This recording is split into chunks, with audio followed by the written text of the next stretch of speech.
Because just pretend your dog was like a super scary guard dog. And you would want him to behave in a way where everybody would feel at ease with him. So there's going to be a distance. Let's say it's 20 feet. Let's say it's 30 feet. Let's say it's 5 feet. It's going to be different based on whatever the object that is stimulating him is. There's going to be a distance where he's going to shift from the leash being loose in a J shape to the leash being taut.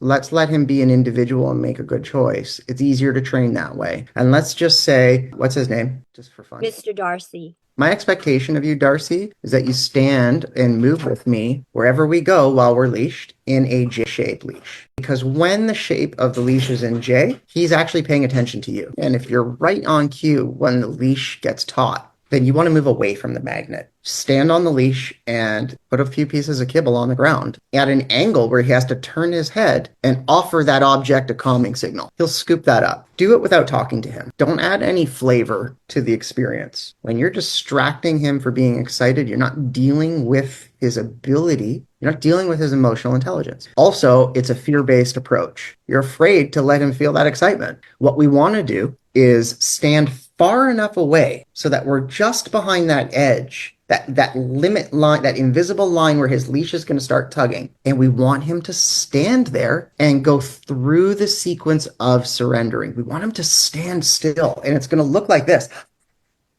Right. Oh, tree.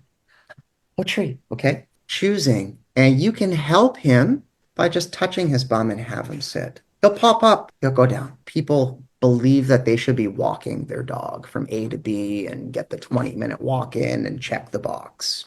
Not how I do things. The way that I do things is, okay, Darcy, this leash is going to be in J shape 90% of the time for the next 20 minutes, and I don't care where we go. That's what my focus is. That's what my meditation is when I do the leash. Also, I'm doing this when my dog's in a low energy mood. I'm playing flirt pull tug of war with Darcy. I'm doing a gym class with him. And then after the gym class, I'm doing leash work. Just a basic exercise that is so beneficial for all puppies, all reactive dogs is learning to stand still in the J shape and not pull the owner, which means you have to catch yourself because everybody, when the dog puts tension on the leash, they positively reinforce that to the dog by following because they don't want to hurt the dog's neck.